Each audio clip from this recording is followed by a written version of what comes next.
I'm Dr. John Gartner. And I'm Dr. Harry Segal. And welcome to another session of Shrinking Trump. This is our 44th show we've done in 46 weeks.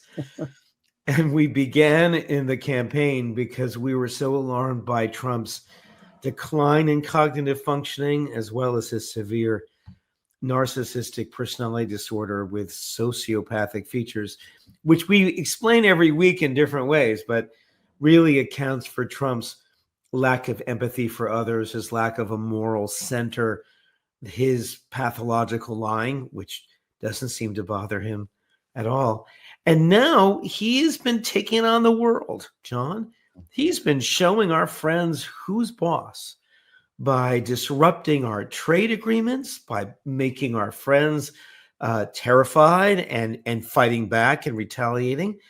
And all because he believes that anything he thinks is right. Right, John? Right. By the way, you mentioned this being our 44th show. I just want to let people know we are taking a break next week. So don't be alarmed if we're not here. We'll be back the week after next. For sure. You know, Harry, you and I have been following politics for a long time. And one of the things that they say is so unfair is that they always hold the president responsible for the economy when he really has very little power over the economy. But you know, that's changing. Yes. Because we now have a president who actually can destroy the economy single-handedly. And he's doing a dandy job of it. First of all, one way to crash the economy, of course, is to destroy consumer confidence by telling people that you think the economy is going to go bad. So let's hear Trump on the economy. Let me stay on the economy for a moment, because there are rising worries about a slowdown. You've got the Atlanta Federal Reserve saying we're going to have a contraction in the first quarter. Look, I know that you inherited a mess, and you said that the other night. I've only been here, but are you expecting a recession this year? I hate to predict things like that. There is a period of transition, because what we're doing is very big. We're bringing wealth back to America. That's a big thing. And there are always periods of, it takes a little time. It takes a little time. But I think it should be great for us. I mean, I think it should be great. It's going to be great ultimately for the farmer. You know, don't forget. So there he is, not denying that we may be heading towards a recession, but with this idea that, you know, no pain, no gain. But of course, what it's really going to be is pain and more pain. Right. And remember, he's bringing wealth back by how, John? With tariffs. With tariffs. By the way, some of you may be wondering, how is he able to do all this stuff with tariffs? Well, I learned something the other day. He declared a state of emergency on trade when he came into office. I see. Now, the House, Congress, can take away that power and has to consider a vote if someone calls for the vote. So what Mike Johnson did, have you heard about this? No, not at all. They had a vote and declared the entire session of Congress as one day. What? No, all of Congress is taking place in one day, which means that a vote can't be called up to take away his powers because it's still just one day. Oh my gosh. And it's something that no one's talking about. Rachel Maddow had a bit of an expose on it, and it's diabolical. And anyone who says that Mike Johnson doesn't know what he's doing, they're fooling themselves. He's a very dangerous and very skillful speaker, navigating between different insanities. Right. And that's what we're going to talk about. I'm calling this the coming Trump depression. And, you know, the word depression, of course, has kind of a funny double meaning, right? It means like an economic depression or a psychological depression. Well, it is Trump's psychopathology that is driving this economic depression, that we can actually draw a through line, a cause and effect line from Trump's mental illness to the illness in our economy. And in the chaotic way that he's doing this, as you say, he's making an enemy of everyone. He's fighting with everyone. And that has consequences. Let's look at, we know that the markets have been falling. Let's look at the headline about the connection between the tariffs and the stock market. Trump doubles metal tariffs on Canada, escalating trade war. Now, I believe this may have been taken back since this was written. President Trump said he would pose an additional tariff on steel and aluminum from Canada, doubling the levies he had planned to 50%.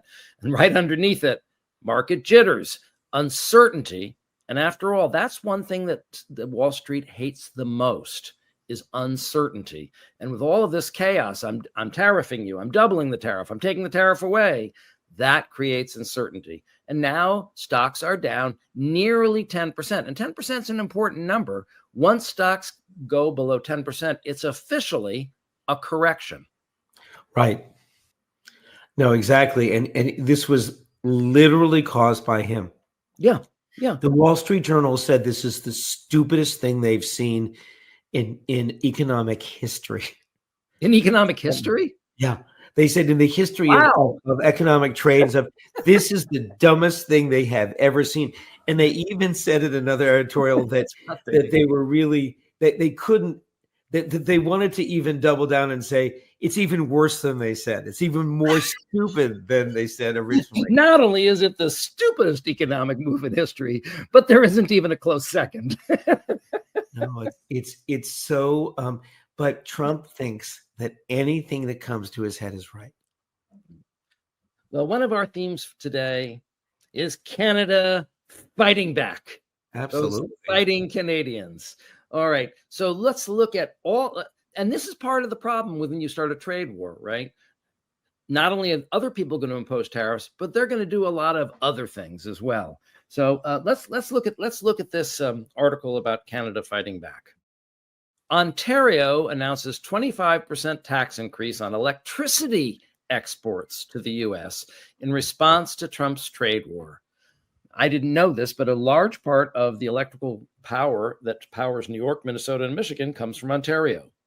Ontario's premier, the leader of Canada's most populous province, announced that effective Monday, he is charging 25% more for the electricity to 1.5 million American homes and businesses in response to the U.S. President Donald Trump's trade war.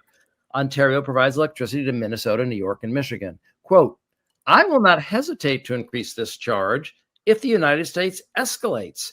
I will not hesitate to shut the electricity off completely, Ontario Premier Doug Ford said at a news conference in Toronto. Believe me when I say I do not want to do this. I feel terrible for the American people who didn't start this trade war. It's one person who's responsible. It's President Trump. So when they turn out the lights on you guys in upstate New York, Doug Ford is going to be making sure you know who's responsible for your sitting. Well, he did take that back. He did? He took that back when Trump doubled the tariffs, but he's holding it in reserve. Yeah. So it'll happen. But he was actually able to push back with that. But there's so many items in this boycott, and the tariffs, the counter tariffs are incredible. Right. Amazing. But speaking of boycott, let's hear Alberta. Last week we heard about Doug Ford in Ottawa being a part of the debate. Now listen to how Alberta is joining the boycott. It is a betrayal of a deep and abiding friendship. So today I'm announcing the following measures in response to the actions of the U.S. President. First, I've directed my cabinet to alter our procurement practices to ensure the government of Alberta, along with our agencies, school boards, crown corporations, and all Alberta municipalities, purchase all needed goods and services from Alberta companies, from Canadian companies, and from countries with which Canada has a free trade agreement that is being honored. Second, no further purchases of U.S. alcohol or new VLTs will be permitted through the AGLC until further notice. We'll just have to drink a bit more BC wine and Alberta craft beer and spirits, and that's just fine with us. Third, I'm directing my government to assist our grocers and other retailers with labeling all Canadian products in our stores and ask them to voluntarily purchase their stock from vendors in Alberta, Canada, or countries that we share free trade agreements with that are being honored. And fourth, my government will enter into free trade and labor mobility agreements with every province that is willing to do so. The goal is to have no exceptions, just free trade and free movement of Canadian workers right across our province. That's actually a big deal. Those provinces are really quite separate from one another. It's not so easy to migrate from one to the other, but look at her. Isn't she great? Yeah. So, people are punching back. It's not just even the numbers of the tariffs. It's that we've managed to make the Canadians mad. We've managed to turn the Canadians into nationalists. They're organizing a Buy Canadian campaign just in response to our aggression. Well, I mean, our friendship was based on having this intermingling of our economies. They make auto parts, they send them to us, we ship them back. That was why it was working. Take that away, and they're pissed. Yeah, and they should be. And actually, here's another creative, clever thing that they're doing. So Doug Ford, who's the head of Ontario, the premier of Ontario, is spending millions of dollars on political attack ads in America. I mean, think about this. A politician in Canada is spending tens of millions of dollars on attack ads in America because he wants to make sure that all the Americans know why they're becoming poor. He wants to make sure they know who is to blame. Let's hear his explanation of this ad campaign.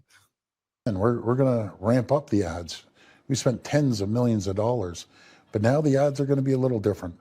They're going to show, before he was elected, and then when these tariffs come, and if we don't get a tariff deal, they're going to be assembly lines shut down, jobs are going to be lost, unemployment's going up, and inflation's going up. As a matter of fact, inflation's going up right now because of the uncertainty. Again, I don't want to do this. We didn't start this fight, and neither did the Americans. The president started this fight. So if I'm hearing you, you're saying you're going to run attack ads, basically, against what he's doing in the States. Well, I wouldn't call them attack ads. I'm going to call them information ads. Okay. And they're going to inform the great people of the United States, how it could be, and having two great nations, and how it might be if these tariffs continue to go through. They're just information ads. I love it. I love it. So I'm looking forward to that. But you going to say something about that? Oh, no. I was just agreeing with you. Information. That's all it is. Speaking of information, you and I have been giving, along with other mental health professionals, a lot of information to the public about Donald Trump's psychopathology, information that sadly not enough people paid attention to. But now that he's crashing the world order and the world economy, people are starting to maybe reconsider.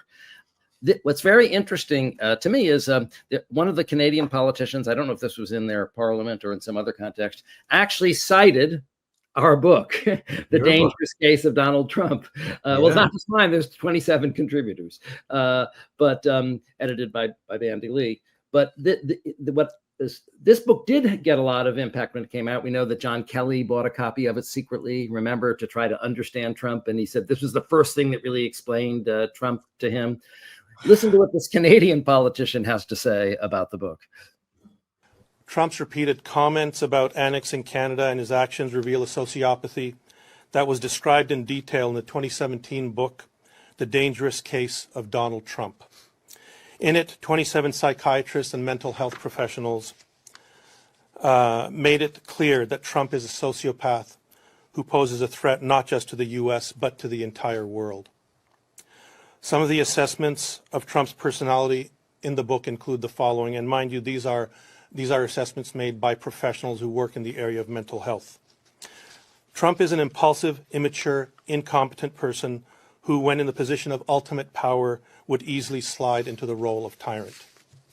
His sociopathic characteristics are undeniable and present a profound threat to democracy. He is profoundly an evil man exhibiting malignant narcissism.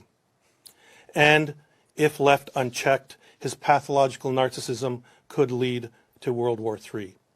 I would encourage members of the media who haven't looked at this book to please take a look at it and get a real look into the kind of person that Donald Trump is, if you don't know already from the insanity that comes out of his mouth. To our political leaders, I say Canada cannot engage with him as we do with other normal leaders. He has shown himself to be an enemy to Canada, and we have to treat him as a clear and present danger to our country and to our allies. And to the Canadian media, I say, begin telling the story of the fascist sociopath occupying the White House using that language so that Canadians in the world know the very real danger he presents to peace and stability. And whose language was he quoting there, John? Well, there was one quote from me, yes, and that he quoted there. But this is very exciting. This is what we tried to avoid. But now that it's really happening, now that we really have a mentally ill, demented president, okay, people are starting to call it out for what it is, because it's the only thing that explains what is happening, right? It is. No, we've been saying it since April. But what's interesting is it's moving up the food chain. Now the politicians are saying it. Now he's saying, I wish the press please cover this story using this language. I want to say to him, good luck. We've been trying to get them to do that for years. But the point is, maybe now, better late than never, John, they will. John, timing is everything. I mean, it's unfolding in front of everybody.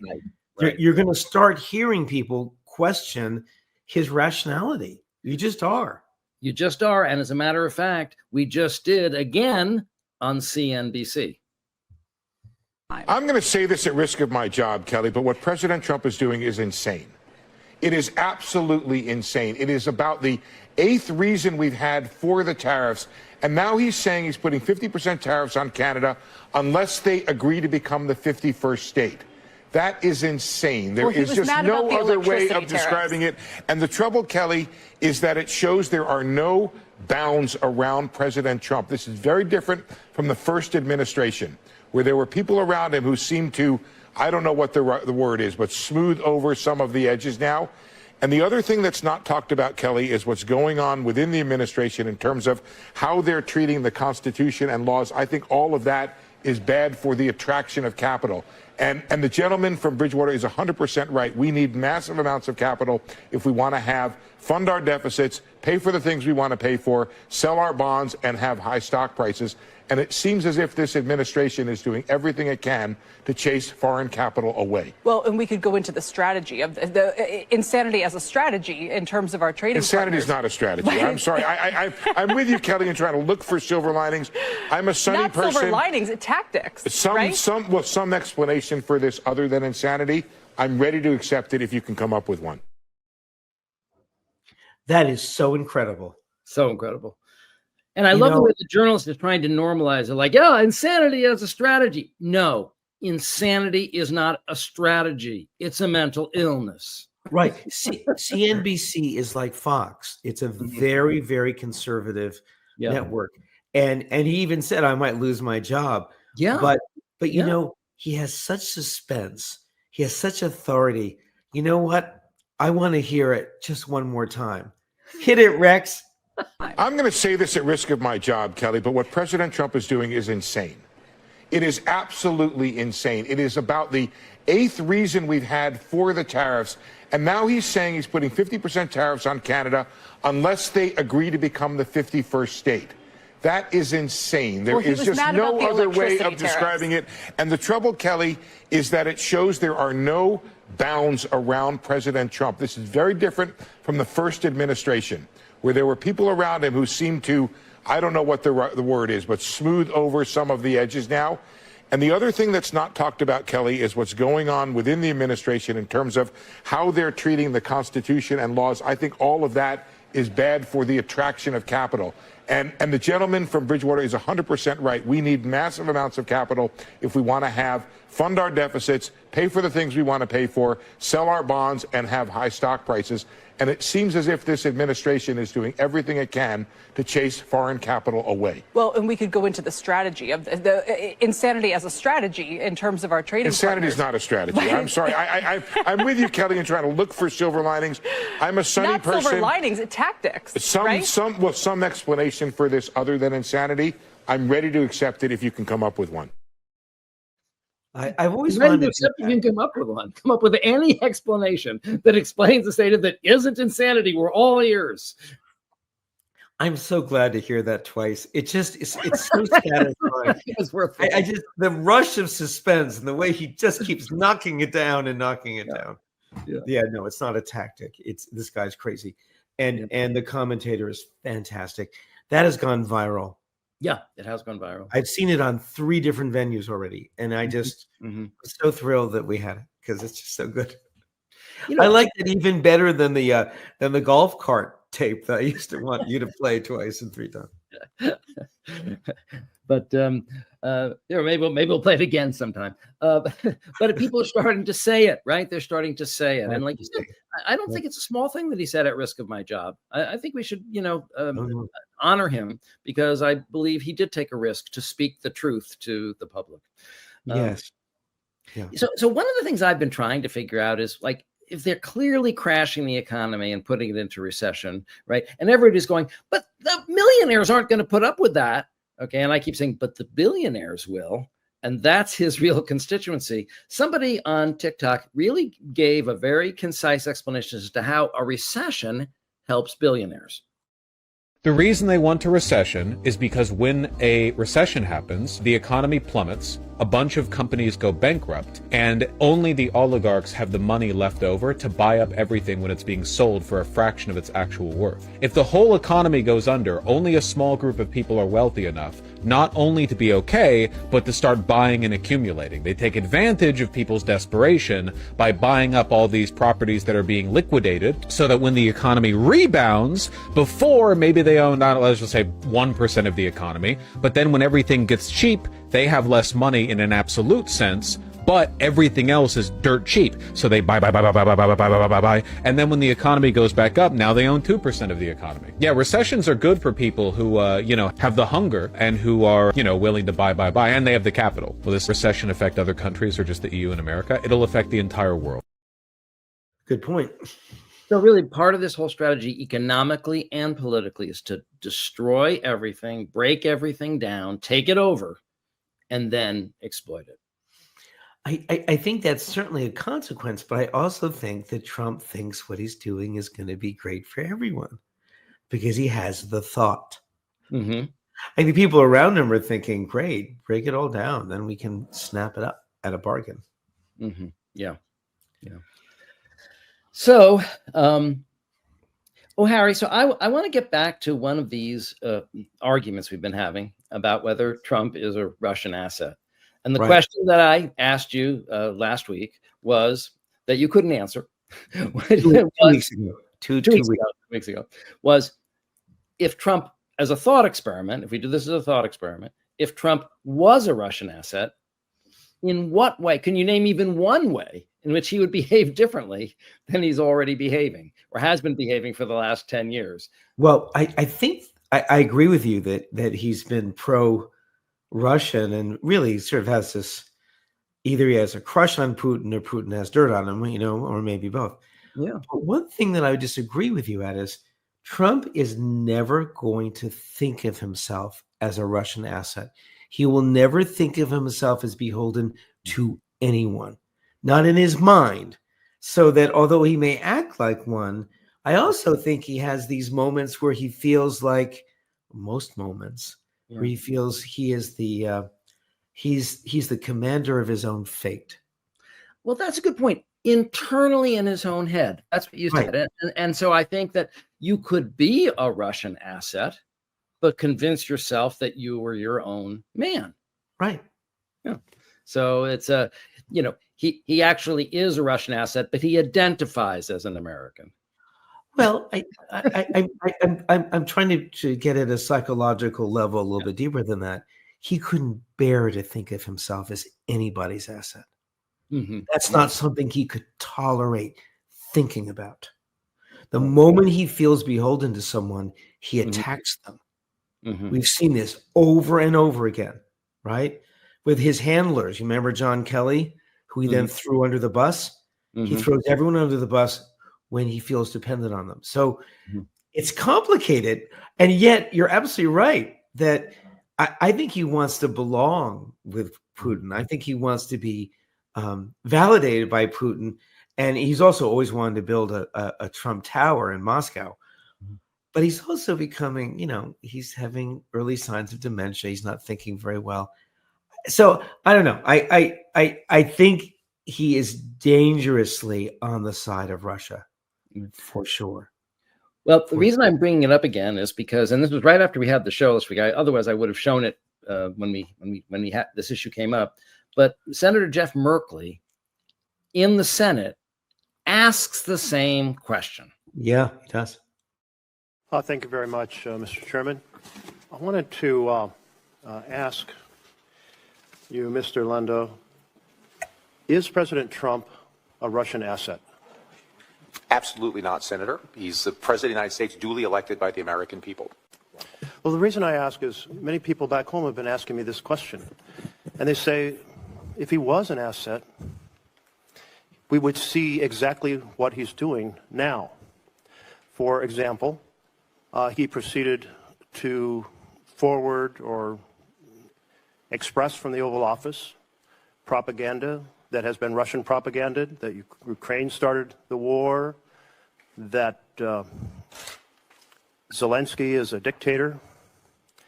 Second of all, he gave away key things on the negotiating table before the negotiations even started, ensuring U.S. would absolutely oppose any possibility of NATO membership for Ukraine.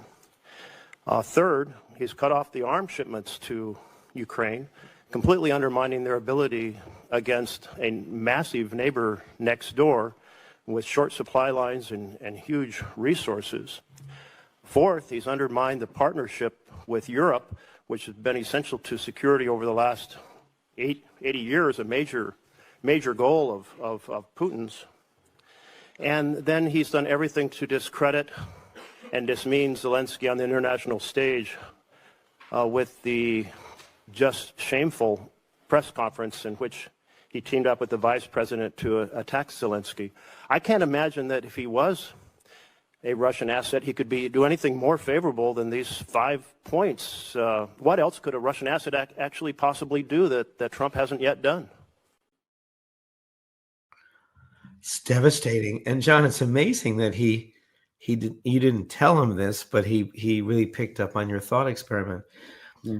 I think I still want to make this a little bit more nuanced because I don't believe that Trump is consciously a Russian asset, although I think he's leaning. He wants to please Putin.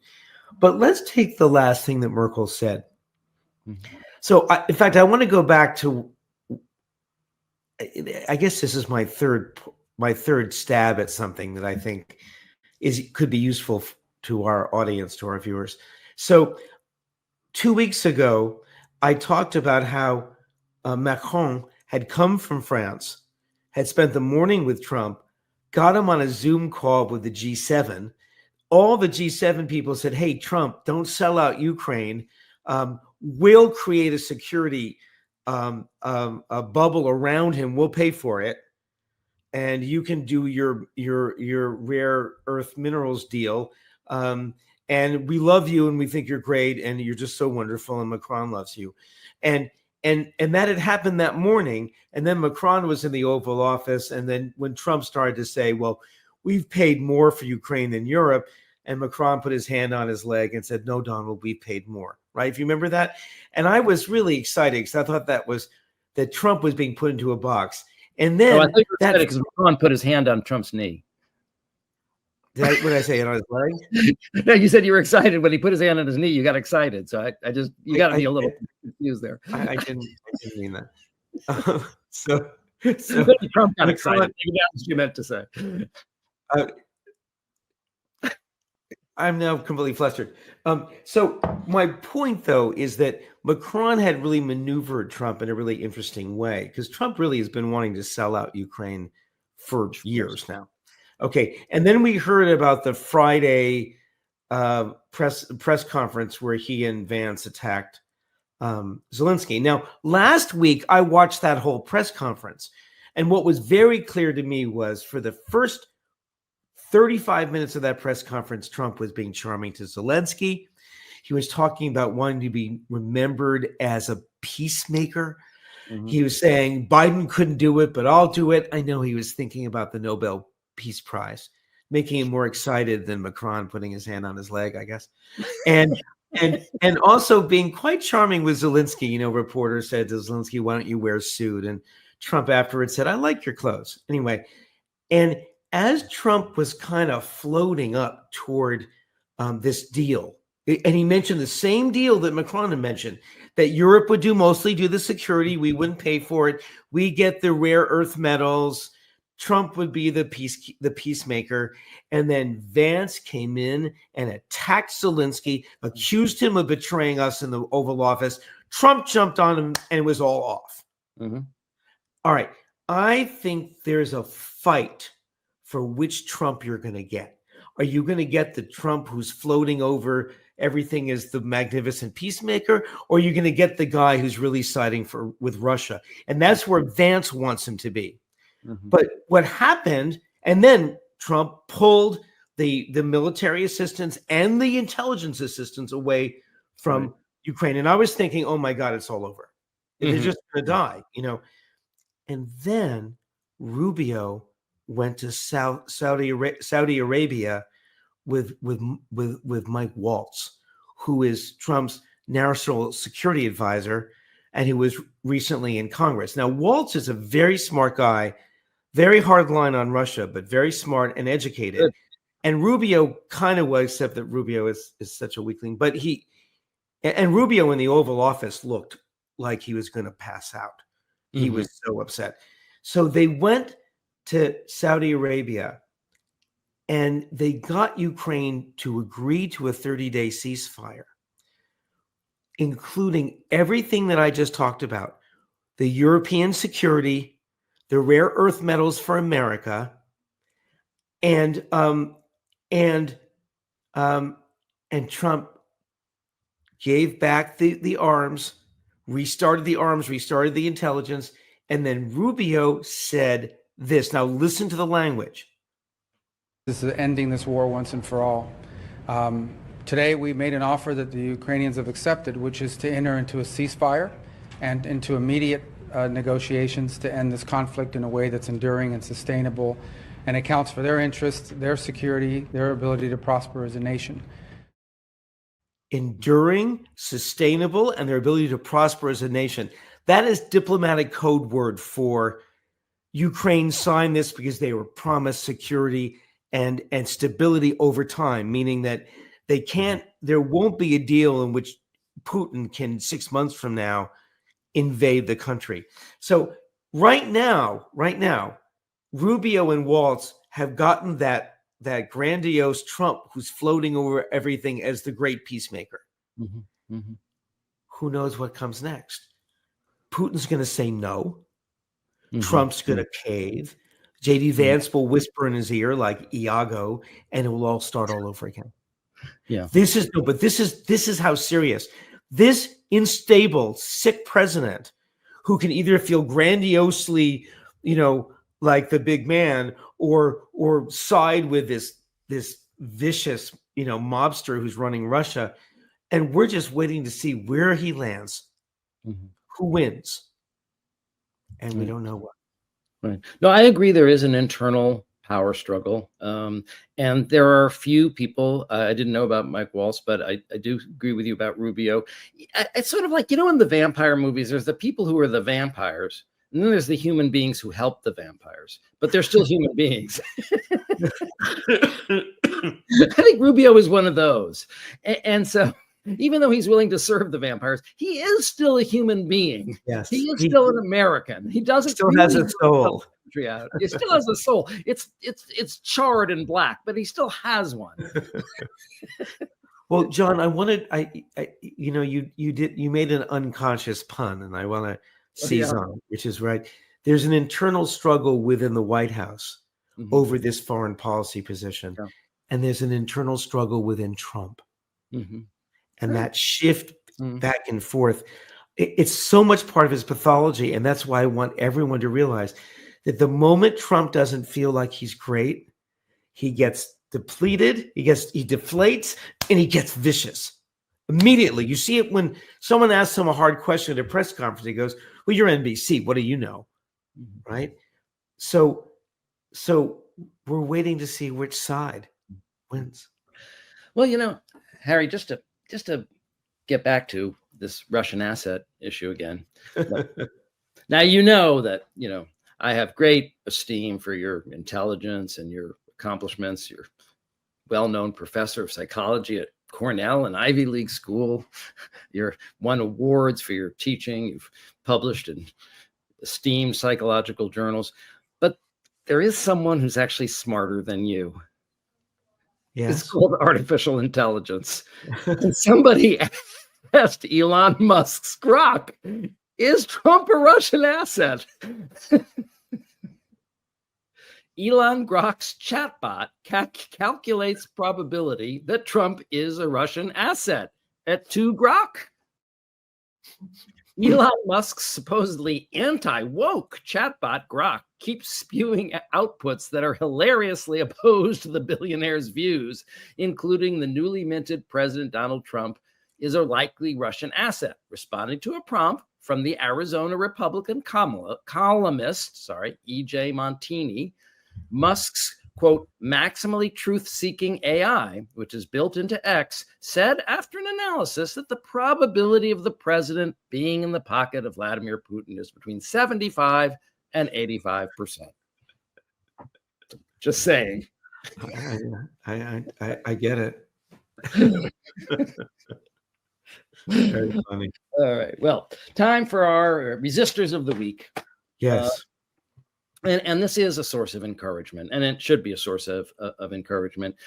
Let's hear what they have to say about the crowds that are starting to develop, the opposition that's starting to develop on the ground. So that's basically where we are right now.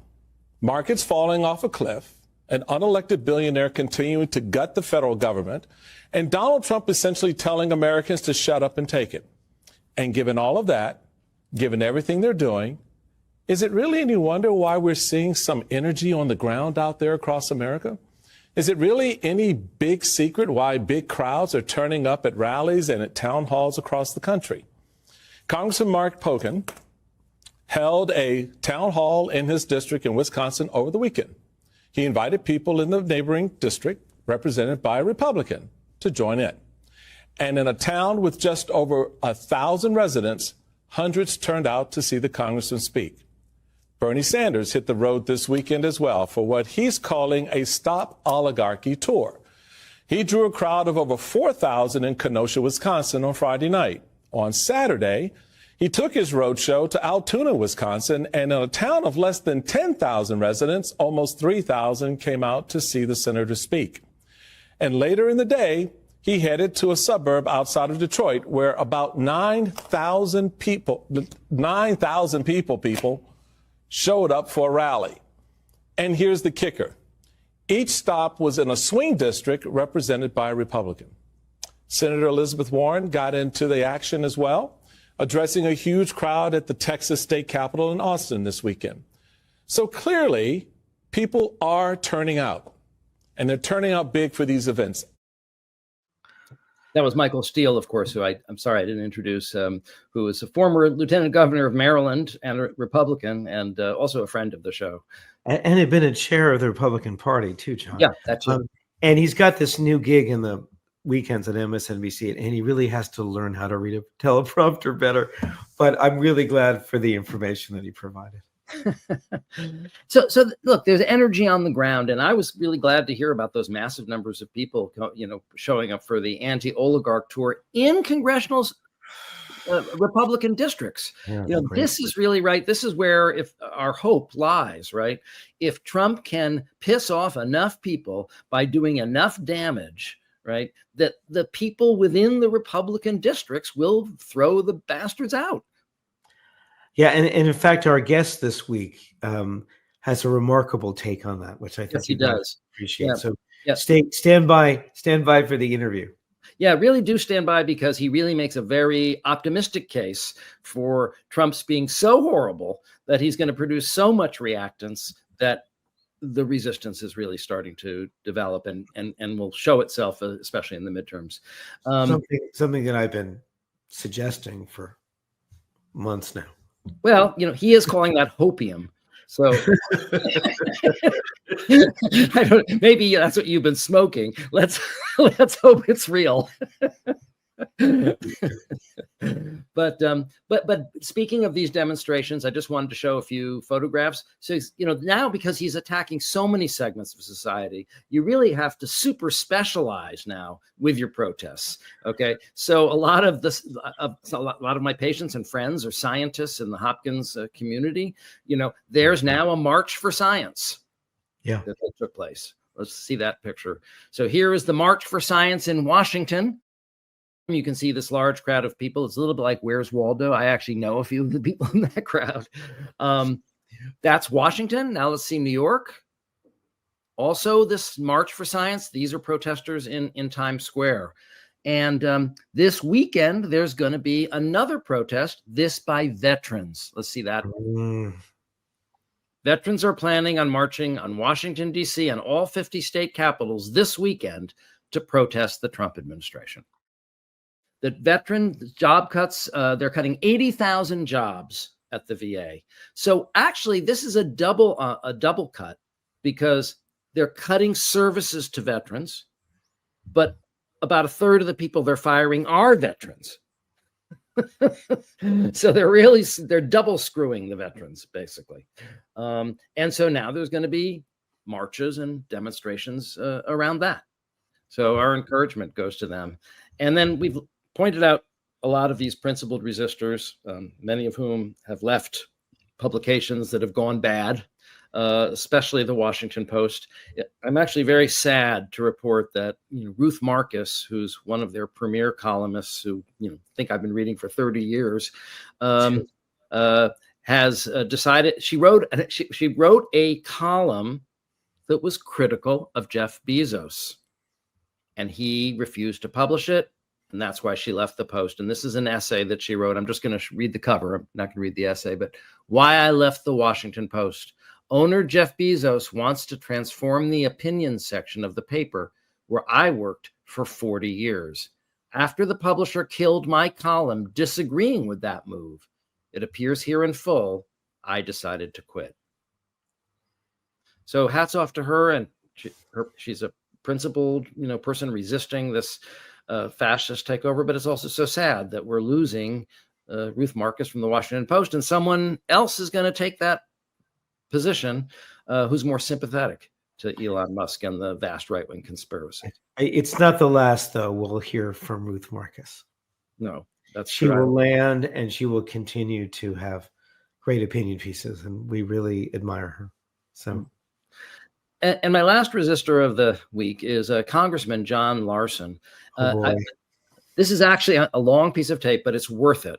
It's 4 minutes long, but it touches on his rage about Congresses being so supine and giving up their role as a branch of government, but specifically their scheme to dismantle Social Security. This is the Ways and Means Committee, and Elon Musk has refused to even appear. And he's warning the people. We've said that people in Congress aren't doing it enough.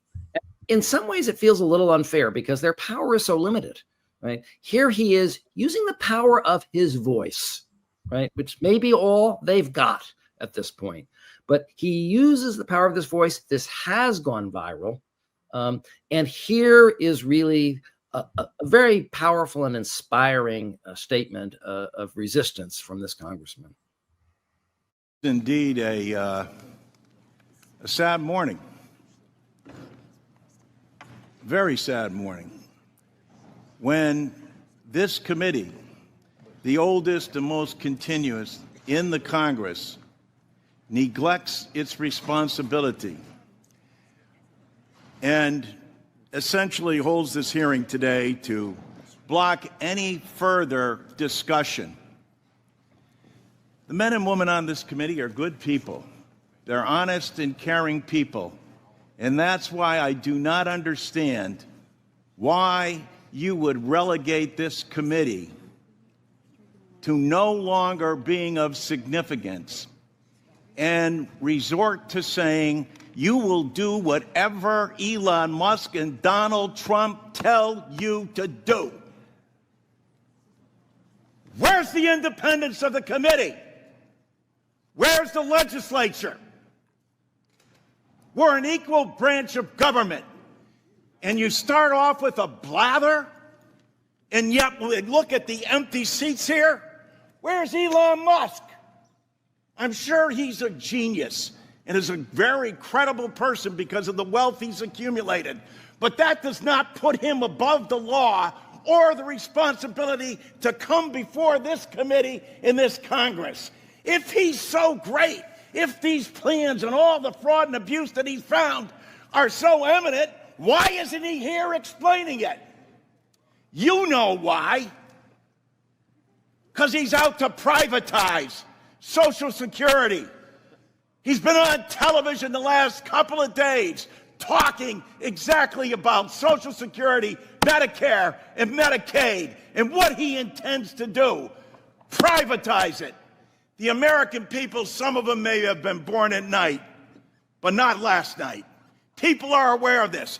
Every single one of your districts, all the money that comes in monthly, and you have not done, you as a Congress, have not done anything in more than 54 years.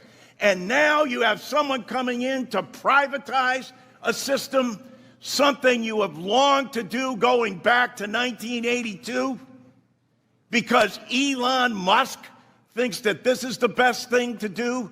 President Trump has called Social Security a scam. Elon Musk, as chairman, as Mr. Neal said, called it a Ponzi scheme. Ask that of the people in your district. Ask that, Mr. Smith, of the more than 198,000 people in your district who rely on Social Security, and you won't even let the person who's planning to privatize it, who's telling the big lie in front of everyone, in bold as he possibly can, saying, this is what we're going to do. The Congress is in our back pocket.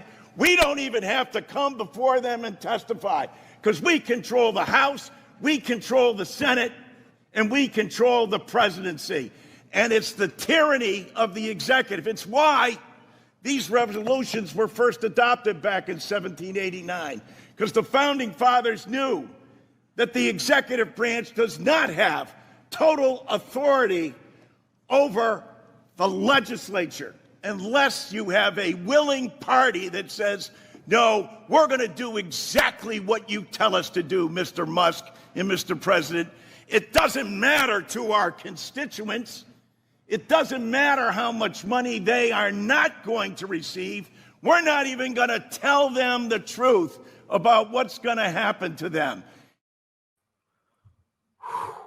Wow. Very powerful. Why didn't that change minds? What coward? Well, I think it's what Lyndon Johnson said, Harry. If you have their balls in your pocket, their hearts and minds will follow. Yeah. No, I get that. It's just that how do you argue with something so eloquent and forceful and just and authentic, right? You can just feel how angry he is. Well, unfortunately, they don't argue with it. They just ignore it and just keep going with their plans. But there was something else in that speech to pay attention to, which we're going to talk about later in the interview. He said, Mr. Adams, I guess is one of the congressmen, there are 198,000 people in your district who get Social Security. In other words, he's threatening that Republican congressman with losing his seat Because if you're just going to be a little toady and do whatever Trump and Musk tell you to do, and that means you're basically defunding, 200,000 people in your district. I mean, most districts are, what are they, 789,000 or something? It's like, that's a large portion of a district. They're going to throw you out. Yeah. Well, that's going to become more and more of a real force. Yeah, exactly. Good. And that's good. And we're going to talk more about that during the interview. Good. All right. What do we have? What's our last focus, John? Yeah. Well, look, I always like to sort of have one little thing where I say, we need to watch this space. So one of the things that we've been looking at is, will he defy a court order? So recently, he got a court order he really didn't like, because he wanted to freeze all USAID payments, even for contracts that have been where the work has already been performed, where we contracted with people in other countries. They signed it, we signed it, they did the work, and now he wants to just not pay them. That was his modus operandi as a builder. So I guess he thinks that the country can run that way. So let's just quickly look at the cover. The judge pushing back. Judge orders USAID and State Department to pay funds unlawfully withheld. The order prohibited the agencies from unlawfully impounding congressionally appropriated foreign aid funds owed to the contractors and grant recipients. It applied to work completed before February 13th. So, okay, courts are pushing back. One of the things I worry about with the Trumpsters is they don't mind playing dirty. They have criminal minds. And so they're going to find creative criminal ways to evade court orders that may not be as simple as saying, we won't do it, right? There's a lot of ways to not follow a court order. For example, let's say the court ordered you to honor all of the USAID contracts as they have. What would happen if you burned all the contracts? Let me also ask you something from my vantage point as a former White House employee about shredding and destroying documents. This was not only unethical, but I think illegal. But NBC News is reporting this. USAID staff is being told to shred and burn all their classified documents. Quote, the U.S. Agency for International Development is instructing its staff in Washington to shred and burn documents, according to an email obtained by NBC News. The document destruction was set to take place Tuesday, according to an email from Erica Carr, the agency's acting executive secretary. Quote, shred as many documents first and reserve the burn bags for when the shredder becomes unavailable or needs a break, Carr wrote. I worked in government for almost a decade. I've never heard of so much shredding being required that you would know ahead of time that, quote, the shredder would become unavailable or need a break. What is that about?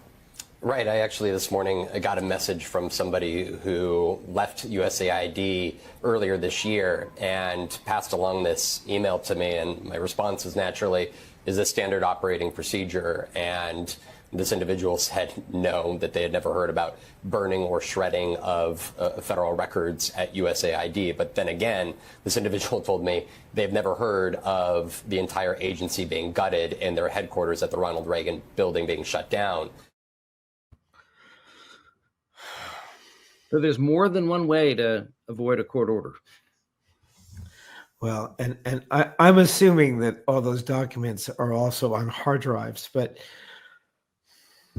they're such morons that they may not even have thought of it. But no, John, they're gonna oppose courts. They're going to oppose the rule of law any way they can.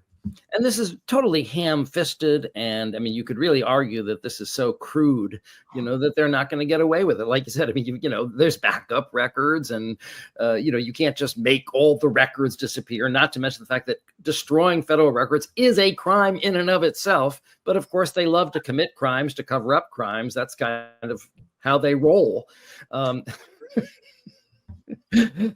But just to warn people, it's like, look, he lost the election, so he tried to come up with a fake elector scheme. Who the hell would have even thought of a fake elector scheme? I mean, in other words, my point is that they're kind of creative in the criminal space. So They are. So it's like, we think of things kind of operating in some normal way, like that, civics, like how bill becomes a bill, and, first it's in Capitol Hill, and then, there is the part, and then there's a part where they burn the bill so nobody can read it. That's not a thing. No, it's not a thing. But listen, people are paying attention. I mean, someone got von Hilliard that memo. Sure. I mean, this is the thing, you can't do things in secret. It's very hard to.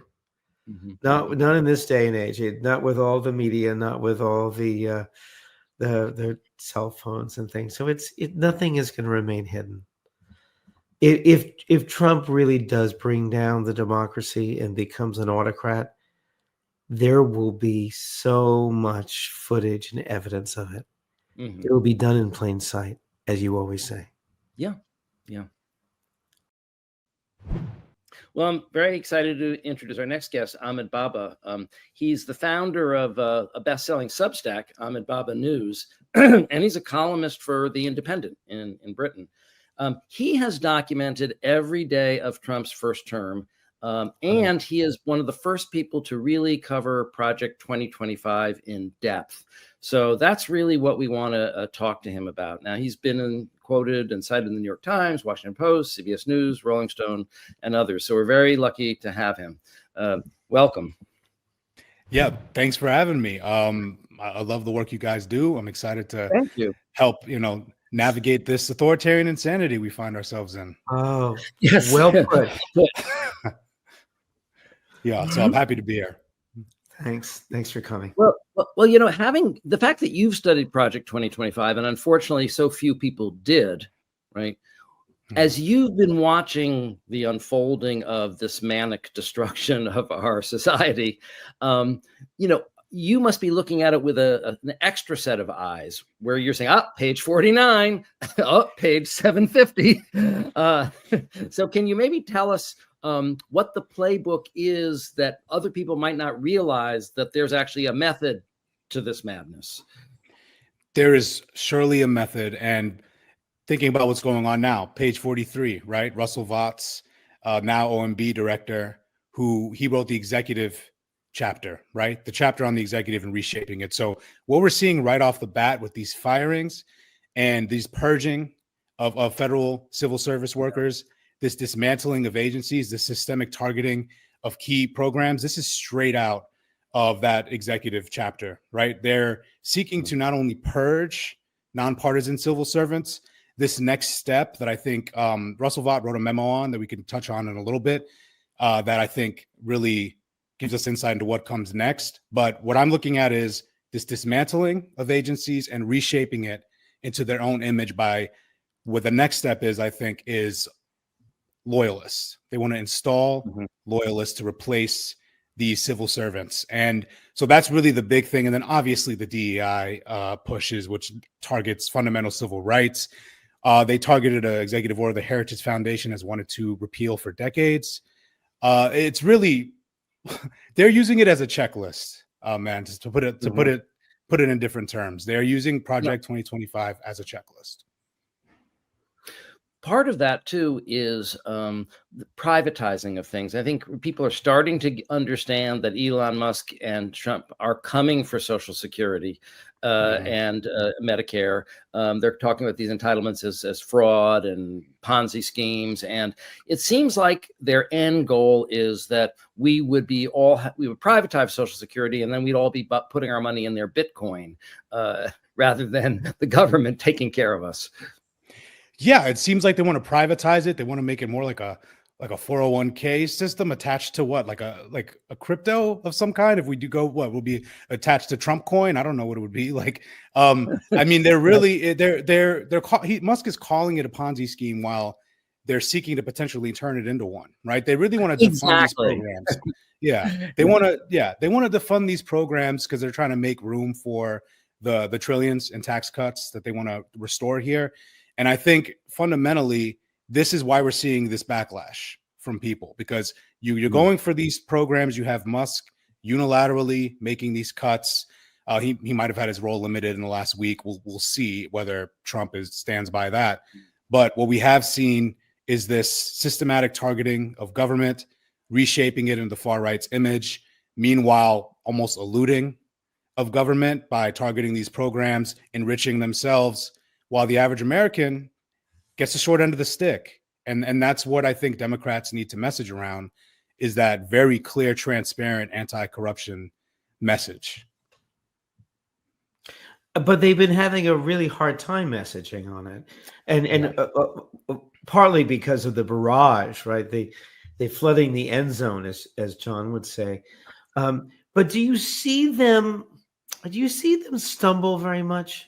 Is there anything that surprised you that didn't go as well as they might have hoped? I'm really glad you brought this up, because yes, they are stumbling a lot. And that's one of the things, you know, I've been writing about Project 2025 since the fall of 2023 and been really dissecting it. And I expected, and I knew Trump's incompetence at the top would eventually trickle down. You know, we knew they would overreach, but I thought they were going to go more the Russell Vought route. Now he's trying to take more control behind the scenes and take things more methodically, more slowly. But instead, we had Elon Musk with a literal chainsaw come out here and just start recklessly cutting things. And then they're mistakenly firing people who are monitoring our nuclear sites, so they have to rehire them. They're mistakenly, you know, he admitted that he mistakenly cut Ebola prevention and then had to bring that back. And then all the stuff they're not bringing back, the courts are ordering them to do so. So the stumbles, frankly, the sloppiness has made me, and I know this sounds wild to most people when I talk to them, but it's made me more hopeful. Because if they had came in and what I expected was Russell Vought-led effort to come in here, you know, basically provide a legal theory, an intellectual theory to justify their authoritarianism. I thought they were going to go full unitary executive theory, and really, we can get into what that is in a little bit, but I thought they were going to laser target specific statutes, you know, like the Impoundment Control Act of 1974. Right. I thought they were going to try to make specific maneuvers so that Chief Justice Roberts would greenlight their authoritarianism, but they're moving so sloppily that he couldn't greenlight that last thing. And I think they've set themselves up for failure here. And I think all they've done is turn the country against them.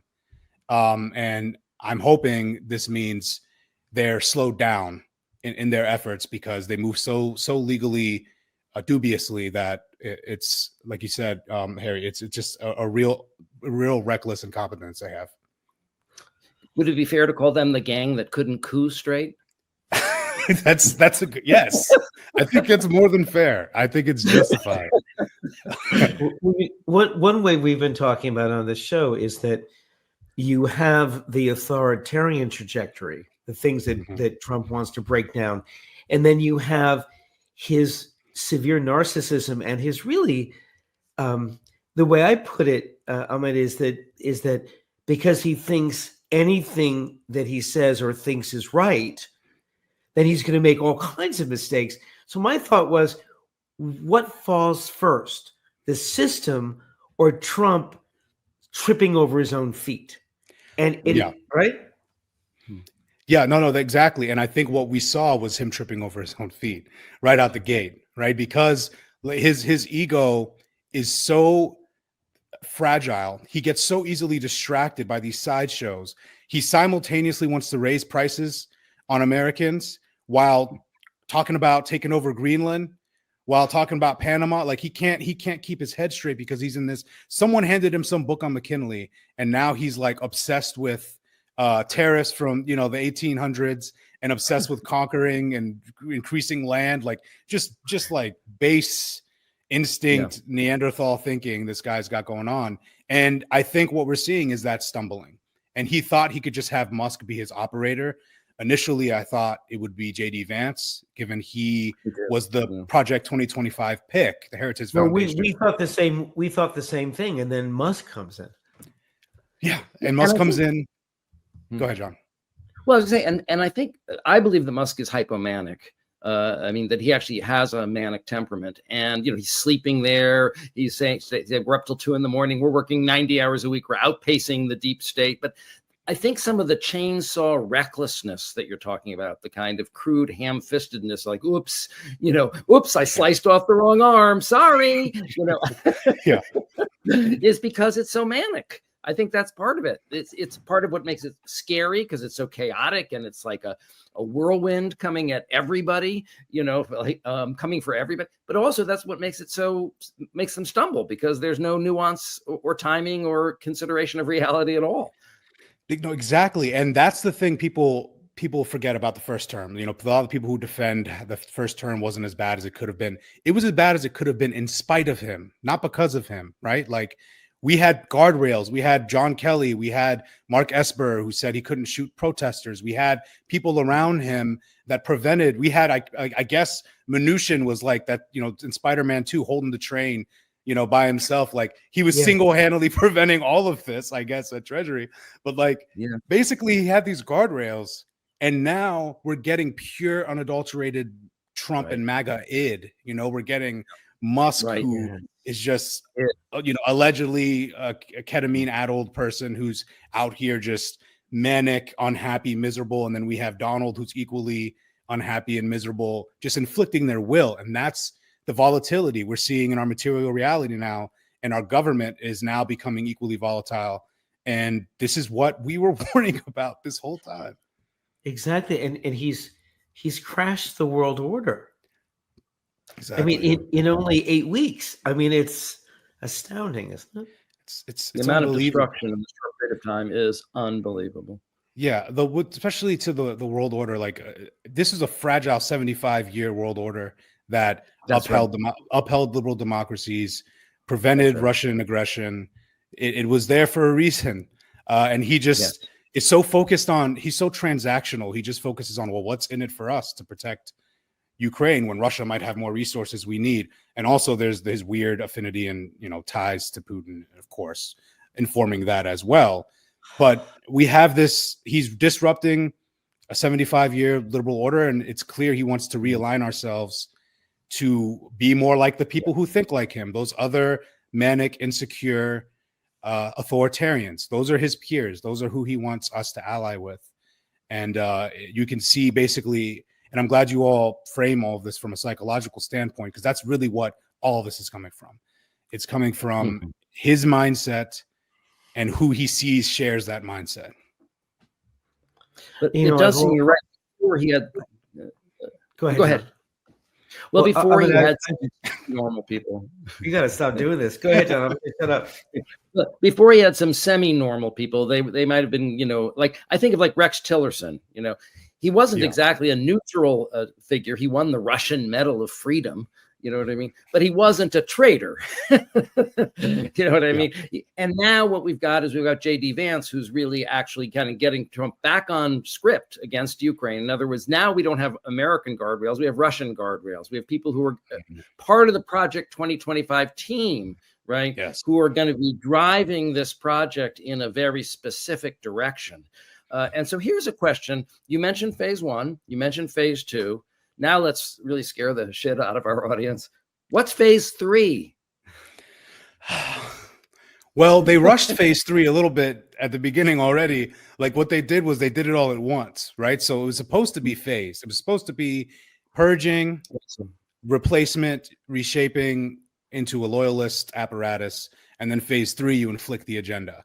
Instead, they did it all at the same time. And that's where the chaos is coming in. Like, the anti-DEI pushes, the dismantling of the Department of Education wasn't supposed to happen until, you actually have people in there that would be loyalists to execute on that, right? Like, they're skipping steps and doing it all at once, and then the courts are slapping them down. So phase 3 is like just the infliction of basically, once they've established an executive branch that is totally loyal to the mission, it's to inflict the agenda on the American public. But they're trying to do all of them at once, and that's a great. And the cabinet secretaries are beefing with Musk's team, and it's just causing, and it's because Trump isn't a competent person. This isn't his regimes of the past. And I think the biggest impediment to Trump's authoritarianism is his own incompetence. And I think we are lucky. We are lucky that he is the way he is, frankly. Okay, John, I want to ask a question. So Ahmed, one thing that we've been saying on this show since last April, which is that Americans are fascinated by mental illness and don't understand it at all. Yeah. Because I think we're drawn to it, especially serial killers and all that kind of thing. But we don't really want to think about it. And so it didn't matter how crazy Trump seemed during the campaign, his verbal slip-ups, his being disorganized. It's as though Americans couldn't quite see it. But now they are, I believe, in the disorganization of the government. I mean, you kind of can't miss it at this point. And what he's dropped, I think, 12 points or something? He's now underwater by 7. And it's only been 8 weeks. I mean, it's only been 10% correction in the stock market. Wait till it's 20%. Exactly. Yeah, like I really like. Go ahead. Go ahead. No, go ahead, Eric. No, I just really like your point about what you're both saying is his incompetence and also their mania is causing them. They had a plan. What you're saying is it's a very good plan. Like first purge, then restock, then let the missiles fly and impose your agenda on the nation. It's such. They had all the power to make it work, but by doing it all at once in a chaotic way, they're actually tripping over themselves. That's really an excellent analysis. And it's because of his psychological state, because he is disorganized, impulsive, manic. He can't make a plan. He can't follow a 3-step plan. And John, Musk is manic. He's doing it all at once too. Well, but John, exactly. And he chose someone to implement it who is just as manic and disorganized. Exactly.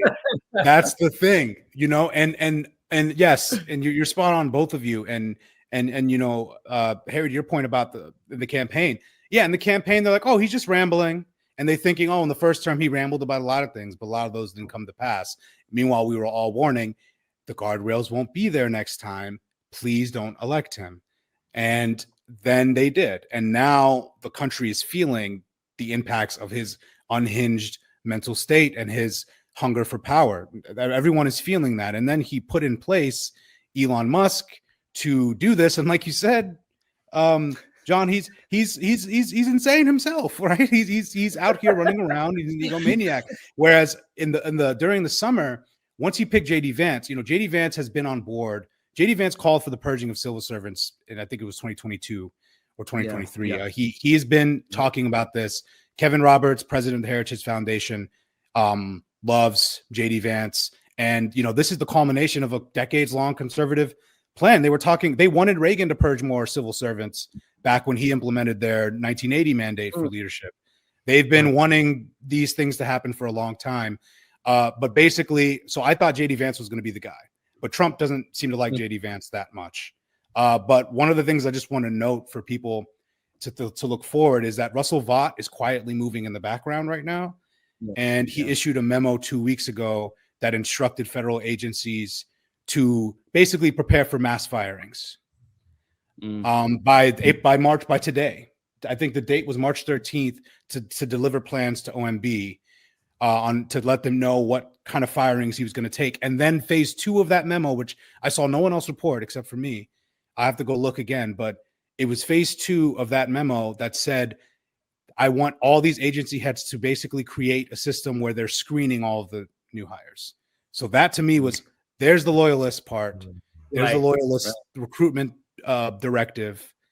And there's a Project 2025 database of hires that have been trained for over a year, that Project 2025 created, that the Trump transition team used, by the way, according to NBC News, to hire people. So my overall point is, first part of this was really chaotic, but I think given what happened last week, we might start to see maybe they try to change tact. And I think people still need to be vigilant because they might be quieter about everything, but the damage will still be ongoing and the purges will still happen, just without maybe Musk as the face of it.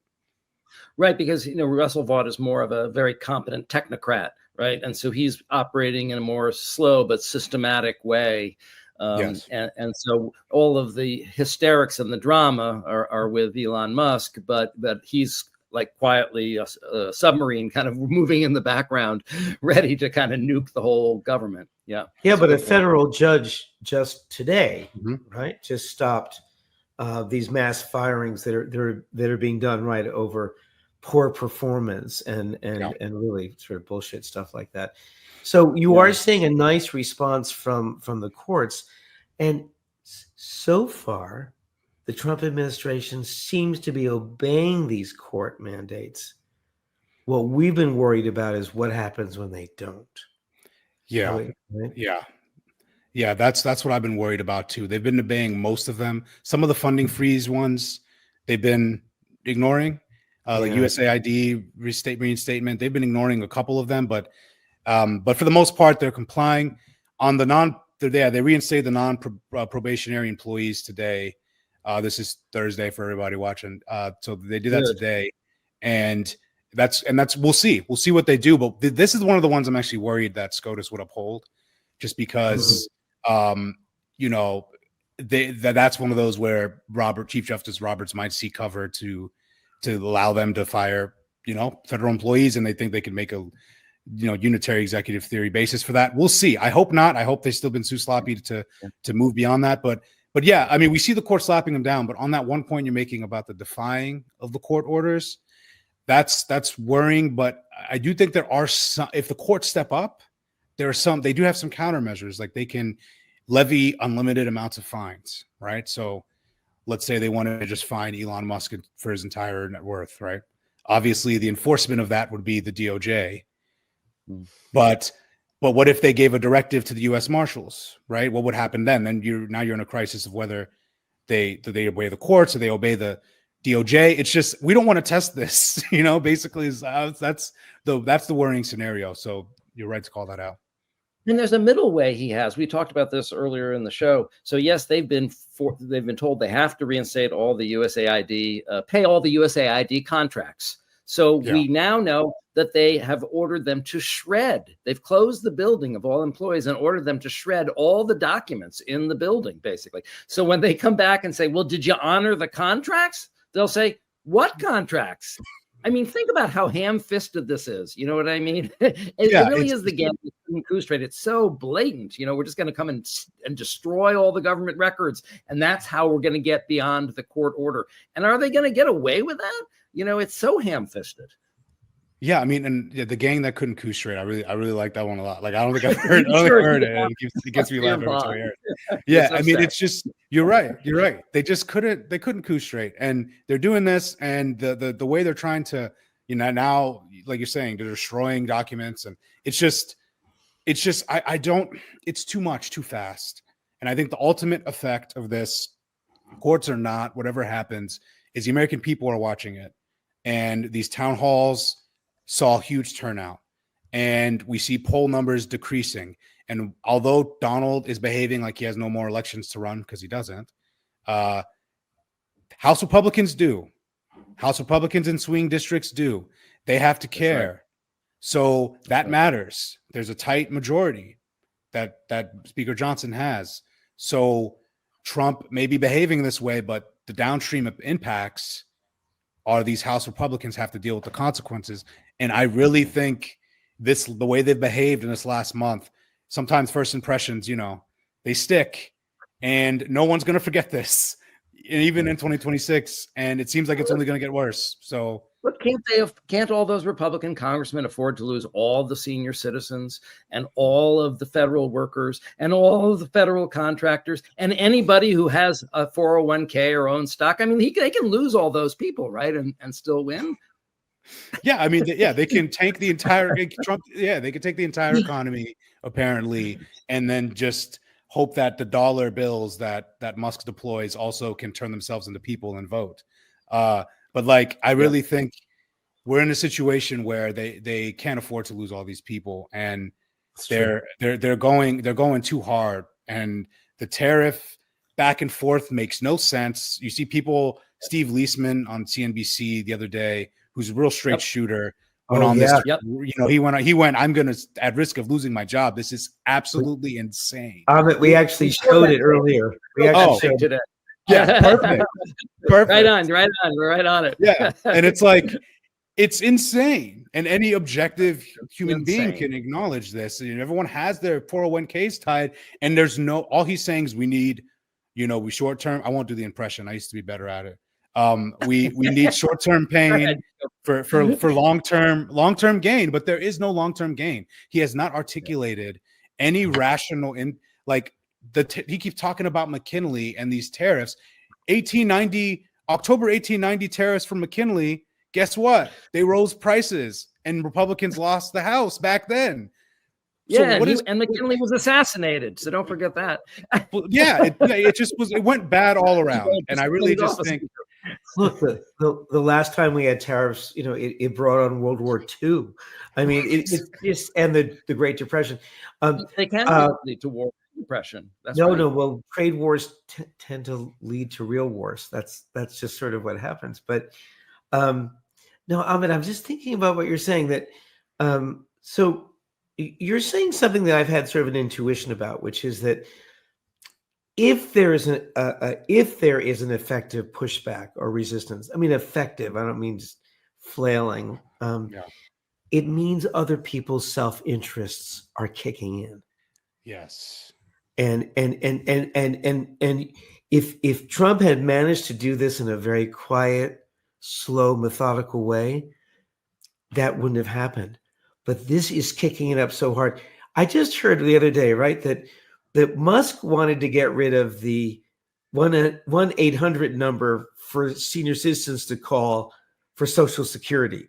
He wanted to get rid of that whole thing and just let seniors go online or go to the regular offices, and they had to put it back in the budget. I mean, this kind of thing is not going to go well. And when seniors stop getting their checks on time, and to be fair, I'm sorry to go on, but one last thing, Democrats have always accused Republicans as wanting to gut Social Security, sometimes when they really weren't going to. Yeah, this time it's true. Yeah, that's the thing. That's the thing about all of this is that finally they are just like, this is the ultimate. This is like just the ultimate, not redemption, but I would say it really basically gives so much credibility to those who were Trump critics. This is the vindication of that was the word I was looking for. The vindication of the Trump critic and those critics of the GOP. They're doing literally everything we said that they were going to do. And when you're sitting here doing this, and like you mentioned, one of the things I think about with the self-interest is that a coalition of grifters, they can only stay aligned as long as their interests are aligned. The moment House Republicans' interest misaligns and they're realizing, oh, his approvals might tank into the 30s. I might lose my seat if I'm too supportive of this guy. That's when you start seeing maneuverings change. That's when you start seeing that tight House majority really slip out from under Mike Johnson's feet. And that all matters. And I'm not on the team. And again, Trump wants us to feel he has more power than he does. Homeboy cannot cancel the midterms. He does not have that power. Federal government, unless I don't know, there have to be some kind of legislation. There's I personally don't think that. I think we're going to have a midterm election. Like I'm not among those who say, whenever I talk about the election, they're like, oh, you're assuming we're going to have elections. I'm like, yes, I am, because we are. Let's not give them until he has the power. That's part of their psyop. They want us to feel like they're already all powerful. That's why he gives retroactive justifications for their sloppiness. Half the time they're tripping over themselves, and then they're looking back and saying, look at this work of art I just painted with my stumblings, right? But in reality, they're really stumbling over themselves. They're not executing exactly on the plan that was laid out in Project 2025. They're trying to, but they're doing it in a way that is having it backfire on them in real meaningful ways. Well, we've tried to have we're out of time, but we've had a lot of guests on here, and we've tried to give them opportunities to cheer up our audience.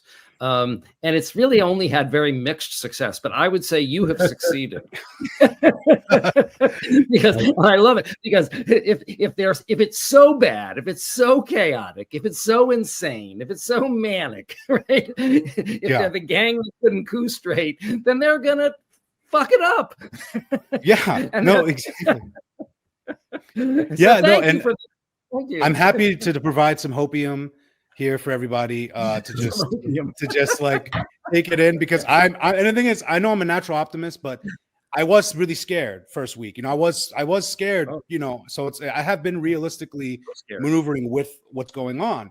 I'm still very worried, but I'm seeing glimpses of incompetence that people need to take advantage of. And if it's not coming from Democratic lawmakers, I just came from Selma. I was just among all these foot soldiers and people on the ground. Yeah. For the anniversary of Bloody Sunday. And exactly, I'm telling you, people are fired up. And if we overcame that, the actual authoritarianism and Jim Crow, we have so many more tools now. The orange man named Donald is not going to be the thing that destroys us. I think we'll come out of this. He's going to do a lot of damage, but I think people need to just hold tight and recognize how they're failing. Recognize the ways they're failing. Well, I'm smoking your opium. Well, I want to say, I mean, you actually cheered up John a little bit, which is a real feat. Yeah. I want to doesn't like anything. Nothing cheers me up. I always see the black side of everything, but you know, great. Smoking the opium. I made a compelling case. That's good. No, really, thank you for coming. But what I want to say, Amed, is, you know, you feel to me like a kindred spirit. You really do. Your intelligence and your speed and your eloquence is just fantastic. So I'm so glad you came on the show. I really hope you come back. Thank you. Yeah. Thank you for having me. Keep doing this meaningful work. You all are doing important stuff. So thank you. Thank you, John and Harry. I really appreciate you. Right back at you. Take care. Take it easy. Bye. I think that was great. I think he really gave us some real basis for having some optimism. Paradoxically, they may do bad so badly that it might produce a good result. Well, yeah, I think that's right, John. I could see he made you hopeful just a little bit. Yeah. You know, not an easy thing to do. I think the way I would put it is that, you know, he's pointing out that the pathology of Trump and Musk, which is leading to a lot of incompetence, is actually serving to stir up a resistance and to foil their plans for an orderly phase 1, phase 2, phase 3. Mm-hmm. So it really is the psychopathology at base that's really keeping them from being competent at their coup. As you said, they are the gang that couldn't coup straight. So, Harry, I guess we've gotten to the shrink wrap portion of the show. Other than our need for hopium, what have we learned today? Well, here's what I hope we learned today, which is that there's policy, there are tactics, there are plans like 2025, Project 2025. And there are real politic kind of moves. We've seen people like Viktor Orban or Putin and other people. We've seen fascism rise and fall. But another powerful force is the force of our inner personalities, of our inner psychologies. And the more sane a politician is, the more predictable, the more clear, the more there's a long game. Think of Barack Obama as having a long game. He's very clear. You may not have liked Ronald Reagan, but he had a long game. He had things he wanted to accomplish. And there were a lot of problems with Ronald Reagan, but he was no Donald Trump. No, he got demented after the presidency, not before. At the end, tail end. At the tail end, he wasn't doing a lot of thinking, but Richard Nixon was really very disturbed, paranoid. He also had a malignant, but he had a paranoid personality disorder, I believe. Right. But he was not disorganized. That's what you're saying. Well, but he, he was drinking a lot toward the end. He was erratic. He was talking to the pictures on the wall. I mean, he had never been a very stable person. No. And I spent a lot of time reading about Nixon when I was in high school. But Donald Trump is so much more disturbed than anyone we've seen in the White House. And really, anyone we've seen running large countries certainly in 80, 90 years. Yeah. And I don't think Putin is erratic. I don't think Putin is has malignant narcissism where he floats from one self state to another. I think he's a dangerous sociopath who's very focused. Right. But Trump is really very disturbed. And so we're glimpsing, and I want you all to see it. I want you to tell your friends about it. He goes from one state of mind to another. And the one I've been following with all of you, which is I'll be the peacemaker and I'll get a Nobel Peace Prize and I'll be better than Biden and I'll save Ukraine, is flipping back and forth with the other part of him that feels enraged and diminished and wants to be powerful like Putin and is allied with Putin. So we're seeing what the force of a disturbed psychology can have on the entire world, the U.S. economy, the international order, the future of our planet. It's all at risk. And it's really crazy. It's really crazy that one man's mental illness can threaten the survival of the entire planet and species. It's just really unbelievable to fathom. But that's exactly what we were talking about with our guest. Part of what is driving all of this chaos and destruction is his psychopathology. And it's kind of part his malignant narcissism that he wants to destroy everything and take sadistic pleasure from it so that he can be powerful. And part of it is really his dementia. He's just so disorganized and impulsive. He's got a 50% tariff, 75% tariff, 0% tariff. And one of the things that the financiers are saying is the one thing the markets can't stand is uncertainty. But when you have someone who's being so impulsive and dramatic, that's what you're getting. Now we're at war with Canada. Oh, no, now we're at war with Lithuania. Oh, no, now we're at war with Sweden. I mean, you never know what the hell is happening or is going to happen. You don't. And it's a roller coaster, and there's no one there setting the guardrails. No one. No John Kelly. No one operating the ride. No one. No seatbelts. In fact, the person he's brought on as his major domo is also crazy. That's what we were talking about with our guest. That he is he's clearly hypomanic. Maybe he's high on ketamine all the time. I don't know. But he's driven in this arrogant, erratic, discontrolled way to just arrogantly lop off the heads and the neck and, the parts of the government, and doing it in such a ham-fisted way that it's producing reactants, it's producing lawsuits, it's producing things they have to take back. Yes. And you describe Musk as an accelerant. Yes, exactly. Like pouring gasoline on a fire. Right. And one of the reasons, Project 2025 has taken off so quicker than anyone really expected, is because of the accelerant of Elon Musk. Although our guest made a really great point, which is that may actually be counterproductive if they were smarter psychopaths, if they were less mentally ill. Right? If they were less mentally ill, because after all, it's hard to stop being mentally. If you're mentally ill, you can't just stop being mentally ill. If they were less mentally ill, it would be actually more strategic for them. If they were more like Russell Voigt, right, where we're going to slowly, first we're going to kill all the people in the government who aren't corrupt. That's going to be phase one. That's going to take a little while, but we're going to do it. Then we're going to replace them all with our corrupt, people. And then we're going to destroy America. You see, you got to do 1, 2, 3. You can't just land on the beach of Normandy, without preparation. That's what Putin did. He gradually dismantled the press. He killed his opposition.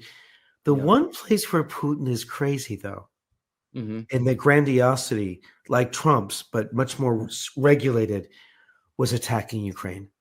Because he really believed he could take Kyiv in 3 days. And anyone could have told him that would never happen. And they were right 3 years later.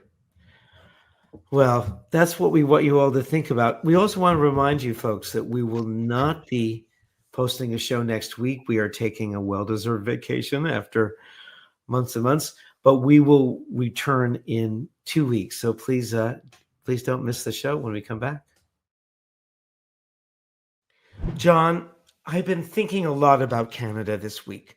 Yeah. I mean, when the war started in Ukraine, I've been thinking about Ukraine every day since February of 22. But when the Trump administration actually said that it was putting these tariffs on Canada to force it to become a 51st state, it reminded me of what a fine democracy it is. What a great example of a republic. So I thought we should close the show with a somber rendition of their national anthem. What do you think, John? I completely agree. We stand with Canada. Rex, can we hear that national anthem? Yeah, we're actually going to stand. Well, okay. We've never done that before. Yeah, I know, but I think we should because...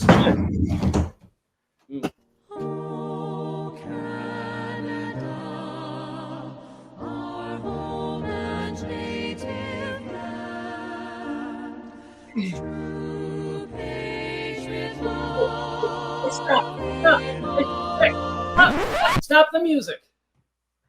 What, John, what's wrong? It's not enough, Harry. It's not enough. Wait, John, John, stop. We're paying tribute to a country, a great democracy, a free nation. I know. Then why'd you stop the music? Because it's not enough. We need to encourage Canada to fight. We need a fight song. We need a song that's going to inspire them to fight. Do you have a song like that? Well, it just so happens that I do. You can go ahead and hit it, Rex. What is that? At first we were afraid, we were petrified, kept thinking we could never live without you by our side. And we spent so many nights thinking how you did us wrong. Now we've banded all together. Your tariff made us strong, and so you know you're not so great. There's not a snowball's chance in hell we'll be your 51st state. We should have told you this before. You don't believe this, but it's true. You really need our resources far more than we need you. So now just go, walk out the door. We do not need you. You're not welcome anymore.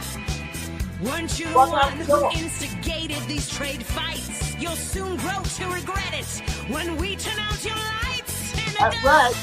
Hey, Canada, we're with you. Keep it up. Push back. We believe in you. Hey, folks, thanks for joining us this week. Don't forget, we're off next week, but we'll be back next week. Great having you. Hope to see you again. We will survive.